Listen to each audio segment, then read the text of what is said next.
Kekuasaan Sang Amir Islam Jamaah menandingi kekuasaan Allah, bisa mencabut keimanan seseorang dan memecat seseorang dari agamanya.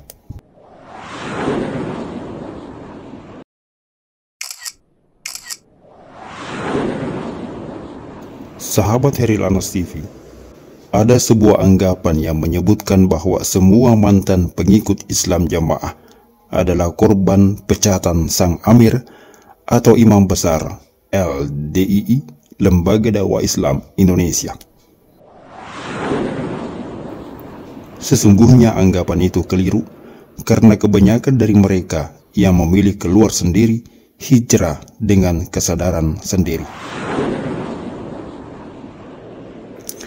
Kalaupun ada yang dipecat atau dikeluarkan, itu memang ada, namun jumlahnya sangatlah sedikit. Lagi pula, keamiran Islam Jamaah pasti akan berpikir beribu kali bila mereka melakukan tindakan ceroboh itu. Karena itu artinya, mereka menggali lubang kematiannya sendiri, menggembosi jumlah masanya sendiri, dan melemahkan kekuatan mereka sendiri. Meskipun memang dalam setiap kesempatan, pemecatan atau penonaktifan anggota selalu dijadikan sebagai ancaman bagi mereka yang disinyalir telah berubah kefahaman, tetapi untuk benar-benar melaksanakan ancaman itu, sesungguhnya golongan Islam Jamaah ini diliputi ketakutan yang maha dahsyat. Kalaupun itu dilakukan, hanya ditujukan kepada pengikut-pengikut yang dinilai tidak memberikan manfaat dan faedah apa-apa bagi eksistensi keamiran Islam Jamaah. Setidaknya ada 3 alasan utama mengapa seorang pengikut Islam Jamaah tidak dinonaktifkan oleh keamiran, meskipun telah terduga berubah kefahaman atau meskipun terendus sering menyimak kajian di luar, atau bahkan mungkin sering melakukan komunikasi dan pertemuan dengan para mantan pengikut Islam Jamaah.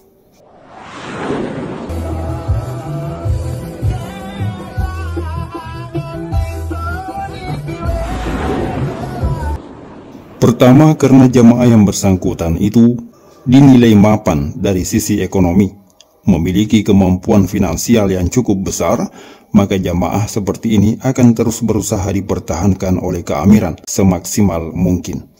Apalagi bila jamaah yang bersangkutan itu masuk dalam kategori sebagai agenia dan masih bersedia menjalankan kewajiban menyetor isrun, persenan, dan berbagai bentuk setoran lainnya yang dinamakan sebagai pembelaan.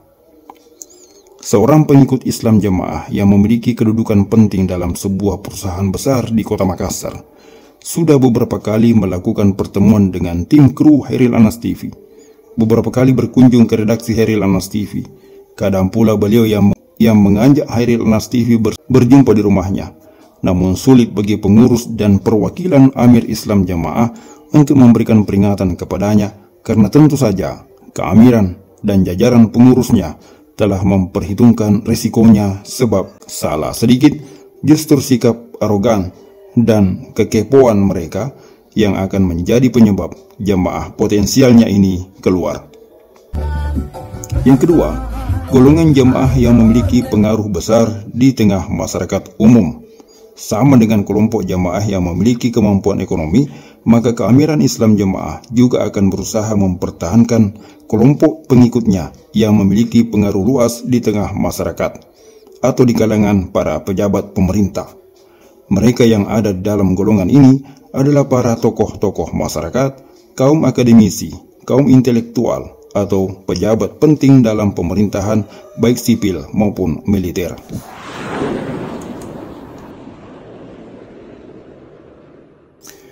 Di dalam golongan pengikut yang kedua ini, sesungguhnya banyak dari mereka yang telah mengetahui kesesatan Islam Jamaah LDII melalui pergaulan mereka yang luas dengan tingkat sosialisasi yang cukup tinggi.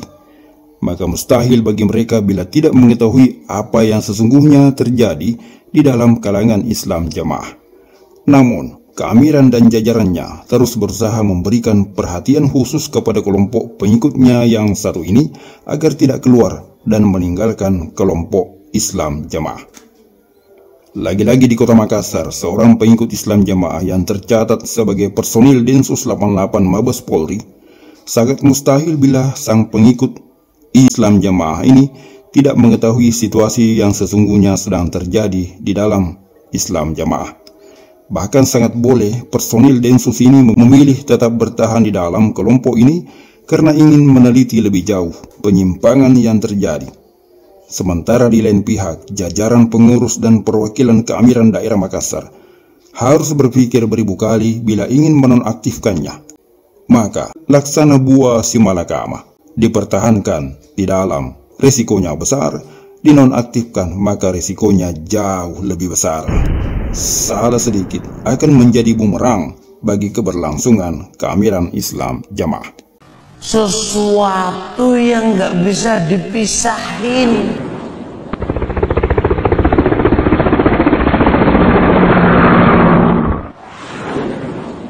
Lalu ada lagi kelompok pengikut Islam Jamaah yang kategori nomor 3, yakni kelompok jamaah yang memiliki kemampuan atau skill khusus, seperti kemampuan di bidang IT, di bidang kesehatan, di bidang pendidikan, dan skill lainnya yang dipandang perlu. Menghadapi pengikut semacam ini juga perlu ekstra hati-hati. Salah sedikit bisa menyebabkan jebolnya tanggul yang ikut mempengaruhi pengikut lainnya untuk hijrah.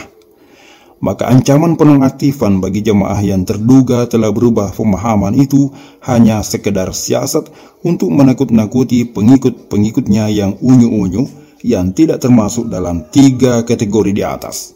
Yang justru ancaman itu kadang menjadi bumerang bagi keamiran Islam Jamaah itu sendiri yang menimbulkan ketakutan dan rasa was-was kalau ancaman itu benar-benar terjadi dan justru berbalik menimpa keamiran Islam Jamaah. Jaringan keamiran Islam Jamaah sesungguhnya takut melakukan penonaktifan itu. Adapun bila benar ada yang dipecat atau lebih tepatnya dinonaktifkan, itu hanya ditujukan kepada pengikut-pengikut yang memang terbukti tidak memberikan manfaat atau faedah apa-apa bagi keberlangsungan keamiran. Sebab bila dipertahankan sekalipun sangat boleh jadi mengancam keberlangsungan keamiran dan jamaahnya. Tindakan gegabah keamiran Islam Jamaah menonaktifkan 3 ulama besar mereka di tahun 2018 dan 2019 lalu sesungguhnya menjadi awal sejarah kelam bagi keamiran Islam Jamaah. Yang mati kita disaksikan sebagai jamaah di hari kiamat nanti. Ibarat efek domino, dinonaktifkannya sejumlah ulama itu menyebabkan ribuan pengikut Islam Jamaah yang lainnya yang semula hatinya masih ragu-ragu untuk keluar menjadi yakin dan mantap hijrah secara serempak. Sebuah tindakan gegabah dari keamiran Islam Jamaah yang kemudian berusaha diantisipasi dan dicegah, namun sudah terlambat. Upaya pemagaran yang dilakukan saat ini justru semakin menjelaskan bahwa memang ada yang tidak beres di dalam jemaah binaan LDII itu. Aksi gerusak-gerusuk, pengerahan penerobos ke daerah-daerah, penggerebekan bolo pendem ke sejumlah mantan, pengaktifan kembali pendekar Persinas dan Singkom, penerbitan dekret Amir berisi 30 poin, menyusul terjadinya gelombang hijrah, adalah tanda yang semakin memperjelas bahwa memang ada yang salah dan menyimpang di dalam kelompok yang berdiri sejak tahun 1941 itu. Kulla unasim biimamihim. Harinya saya memanggil manusia dengan imamnya.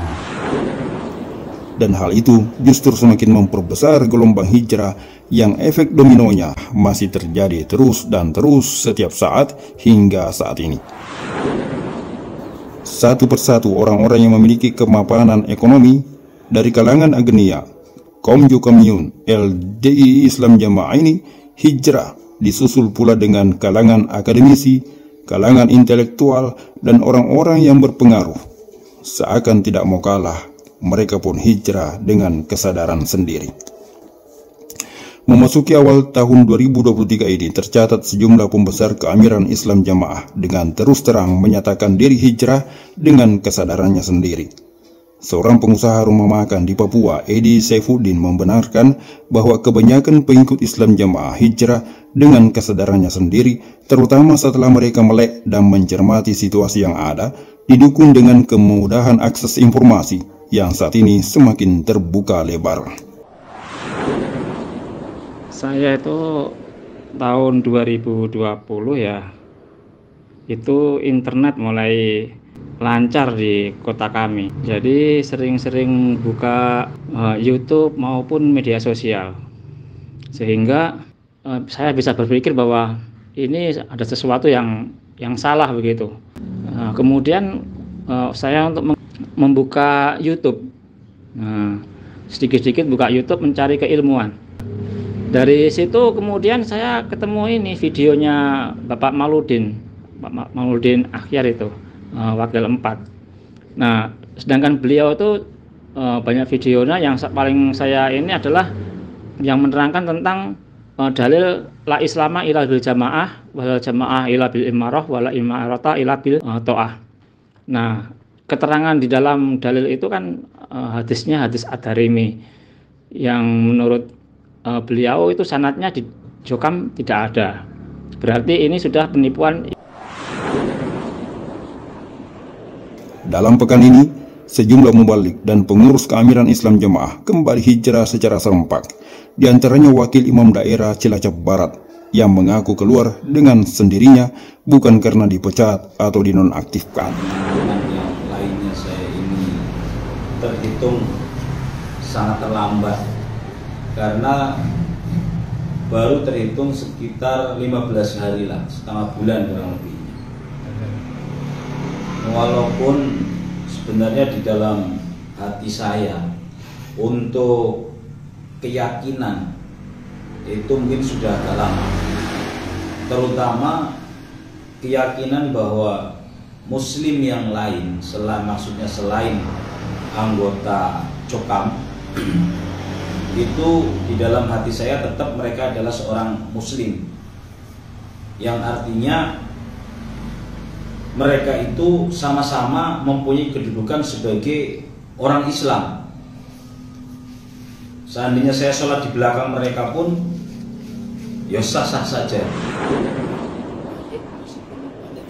Ada lagi guru mubalik internasional dari Pondok Pusat Keamiran yang ikut menyatakan diri hijrah setelah mencermati tidak adanya tanda-tanda dari pihak keamiran Islam Jamaah untuk berubah dan kembali kepada Islam yang rahmatan lil alamin. Ala Jokam awalnya di Jogja dulu ya, saya pertama kali saya jadi Jokam itu tahun 86 di Yogyakarta. Waktu itu masih satu daerah Jokam. Terus saya pindah ke Gading tahun 99. Nah, di situ saya fokus ke MTI. MTI itu yang waktu yang meramaikan pertama kali kan Pak Maksum itu, Abdullah Maksum itu namanya Mubalik Tugasan Internasional, itu obsesi anak-anak. Lalu sama Pak Dohir diganti namanya. Dulu mah jenenge lah. Ojo Mubalik Tugasan Internasional, tapi Mubalik Tugasan Indonesia. Lah akhirnya saya sering jadi sasaran. Pak Ben, apa sih bedanya antara MT sama MTI? Kan sama-sama Indonesia. Nah, akhirnya singkat cerita kami ganti. Yang mengganti menjadi Media of Teaching Islam itu usulan saya itu tahun 2005 itu. Sampai saya di Gading tahun 2017.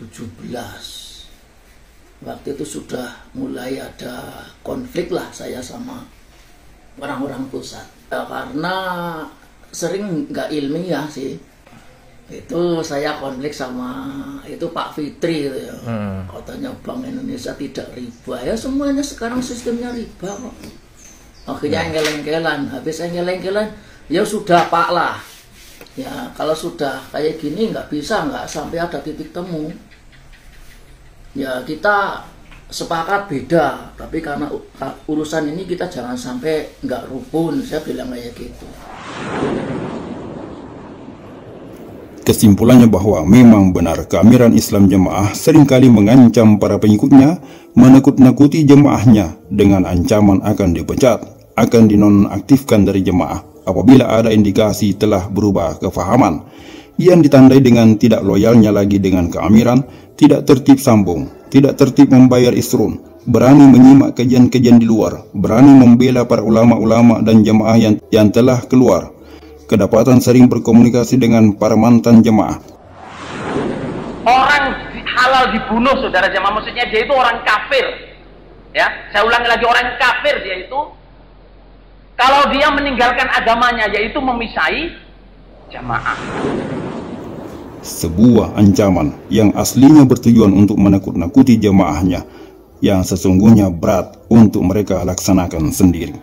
Sebuah ancaman yang justru berbalik menjadi bumerang yang mengancam eksistensi keamiran Islam Jamaah itu sendiri. Bahkan ancaman-ancaman itu sesungguhnya semakin memperjelas ketiadaan tauhid di dalam diri sang amir, karena telah menempatkan dirinya sejajar dengan Tuhan yang bisa mencabut hidayah dan keimanan dari hati seseorang. Jamaah surga kalau di jamaah neraka. Sang amir menempatkan diri sebagai sosok yang memiliki kekuasaan untuk menentukan seseorang masih dikatakan beriman atau kafir. Bahkan sang amir berkuasa menentukan surga dan nerakanya seseorang. Wal-iyazubillah. Dan ancaman itu kini telah berbalik mengancam keberlangsungan keamiran Islam Jamaah itu sendiri.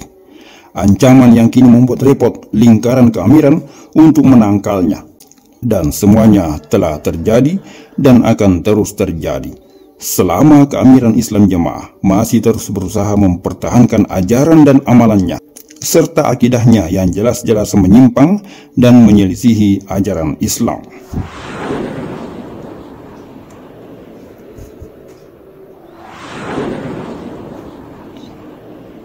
Sekian celotehan. Kita lihat apa? Iya.